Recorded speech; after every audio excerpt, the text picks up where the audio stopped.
दर्शकों नमस्कार, मैं हूं आपके साथ रोशनी और ये है मेनेस न्यूज नेटवर्क और आप देख रहे हैं मेनेस न्यूज टीवी। आइए देखते हैं आज की कुछ खास खबरें। ड्रिंक में नशीला पदार्थ मिलाकर जिम मालिक ने किया कई बार दुष्कर्म। सीडीएम में रहने वाली एक युवती ने जिम मालिक को हैवानियत का शिकार हुई है। युवती के जिम मालिक ने उससे ड्रिंक में नशीला पदार्थ मिलाकर उसके साथ कई बार दुष्कर्म की हैवानियत को अंजाम दिया है। आइए जानते हैं क्या था पूरा मामला।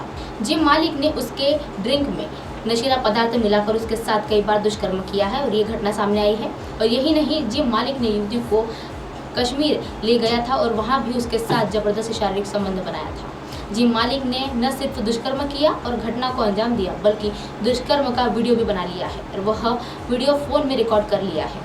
पीड़िता के मकर नगर इलाके में वह थाने में शिकायत दर्ज करवाई है कि जिम मालिक ने उसके साथ ब्लैकमेल कर पैसे भी मांगे हैं और दुष्कर्म किया है। पुलिस युवती की शिकायत के आधार पर मामला दर्ज करते हुए छानबीन शुरू कर दी है। मिली जानकारी के अनुसार 2 जनवरी 2022 को सीडीए सेक्टर 9 के रहने वाली एक युवती स्थानीय इलाके में मौजूद एक जिम में दाखिल हुई थी और अन्य युवतियों की तरह वह भी जिम में वर्कआउट कर रही थी और कुछ ही बाद जिम के मालिक वह चिन्मय सुवाई के एक साथ उसके परिचय हुआ और इसी साल 12 फरवरी को चिन्मय ने उस युवती को प्रपोज किया था और चिन्मय ने युवती को स्वास्थ्य के एक सुधार लाने के लिए वह एनर्जी ड्रिंक दे रहा था और वह सप्लीमेंट लेने के लिए भी उसे सलाह दी थी। 16 मार्च 2022 को चिन्मय ने उनकी युवती को रिफ्रेशमेंट ड्रिंक देने के लिए एक नशीला पदार्थ मिला लिया था और जिसमें पीने के बाद वह युवती स्वस्थ हो गई थी और उसके बाद वह बेहोश हो गई थी, जिसका फायदा उठाकर चिन्मय ने उसके साथ जिम में अंदर ले जाकर शारीरिक संबंध बनाए और जहां तक उसकी यह समय को फोटो और वीडियोस भी बनाकर अपने मोबाइल में उसने कैद कर लिया था कि वह बाद में उसको फोटो दिखाकर और वीडियो दिखाकर ब्लैकमेल कर सकता है। बाद में उसका फोटोज और वीडियोस दिखाकर चिन्मय ने युवती को ब्लैकमेल किया और ब्लैकमेल करना शुरू कर दिया, जहां तक कि जिम के अंदर और उसके घर पर जाकर उसके साथ बार बार उसके साथ शारीरिक संबंध बनाता था। युवती द्वारा उसका विरोध करने पर चिन्मय ने दुष्कर्म की फोटोज और वीडियो वायरल करने की उसको धमकी भी दे रहा था। उसके मजबूरी के चलते वह शारीरिक संबंध बनाती थी। जून 2022 में उस युवती को लेकर वह कश्मीर चला गया था और वहां पर भी उसने यही दरिंदगी अपनाई और उसके साथ शारीरिक शोषण किया। विभिन्न समय पर युवती को ब्लैकमेल कर उसका शोषण करने के साथ साथ लाखों रुपए की लूट भी लिया था।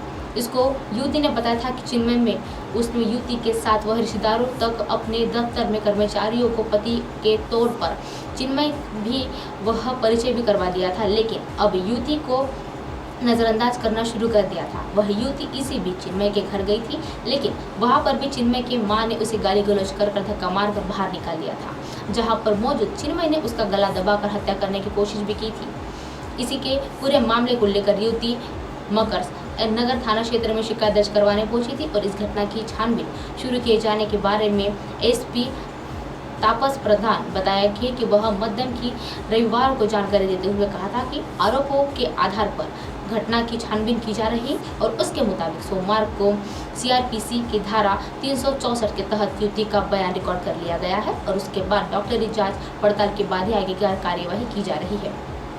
होली के हुड़दंग पर घर में घुसकर वृद्ध से दुष्कर्म का प्रयास। कोतवाली क्षेत्र के एक गांव में दबंग युवक ने होली खेलने के दौरान एक घर में घुसकर वृद्ध के साथ दुष्कर्म का प्रयास किया है। पीड़िता के शोर मचाने पर आरोपी उसे धमकी देकर वहां से फरार हो गया है। आइए जानते हैं क्या था पूरा मामला।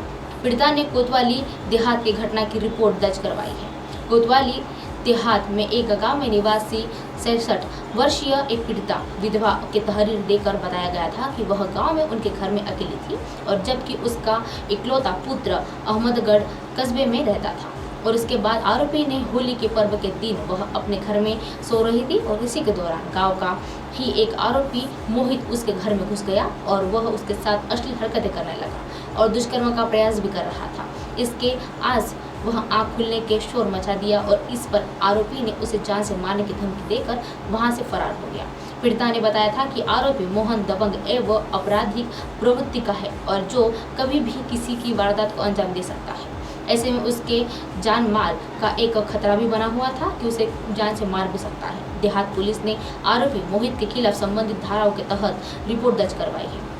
एसपी सिटी सुरेंद्र नाथ तिवारी ने बताया है कि मामले में रिपोर्ट दर्ज की जा रही है और जांच कर आरोपी के खिलाफ सख्त से सख्त कार्यवाही की जाएगी। गेटवे स्कूल के पास चल रहा था हुक्का बार, छापा मारने पर पकड़े 10 लोग। गेटवे स्कूल के पास चल रहा है हुक्का बार का काम और CM फ्लाइंग का यह और छापा मारने के बाद वहां से 10 लोगों को गिरफ्तार कर लिया है। आइए जानते हैं क्या था पूरा मामला। सोनीपत के सेक्टर 15 में आउटर पर गेटवे स्कूल के पास एक मुख्यमंत्री अड़ंदता के टीम पर अबारिक वह आबकारी विभाग में टीम के साथ छापा मार अवैध हुक्का बार व अहाता पकड़ा हुआ है और टीम के वहां 10 लोगों को हुक्का पर शराब पीते मिले थे, उनको बरामद किया गया है। पुलिस ने इस संबंध में आबकारी पुलिस के निरीक्षण के बयान पर अवैध शराब अधिनियम के तहत 21 पोस्टा एक्ट के तहत मुकदमा दर्ज कर लिया गया है।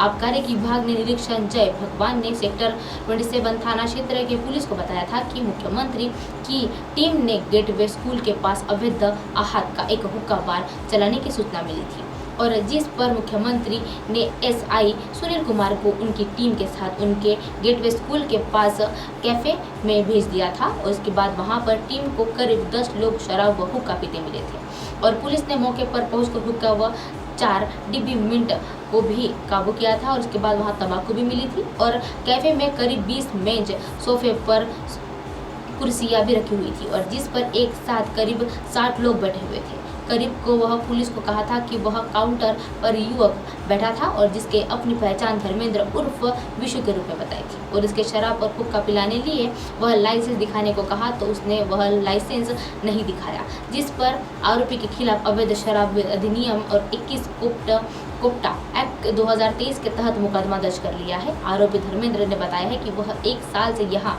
पर अहाता हुक्का बार चला रहा था और पुलिस इस मामले की जांच में जुटी हुई है। अब आप हमारे चैनल को अपने मोबाइल पर भी देख सकते हैं। मोबाइल ऐप पर देखने के लिए प्ले स्टोर से MNS news TV app download करें। इंस्टा, लिंक, ट्विटर, हाईक्यूक, फेसबुक और कई सोशल मीडिया के प्लेटफॉर्म पर हमारे चैनल उपलब्ध है। आप इसे यूट्यूब पर भी देख सकते हैं। आप हमारे चैनल को लाइव भी देख सकते हैं www.mnsnewstv.com पर। फिलहाल वक्त तो चला है दर्शकों ब्रेक का। ब्रेक से रोटी के बाद देखिएगा देश और दुनिया की तमाम खबरें। नमस्कार।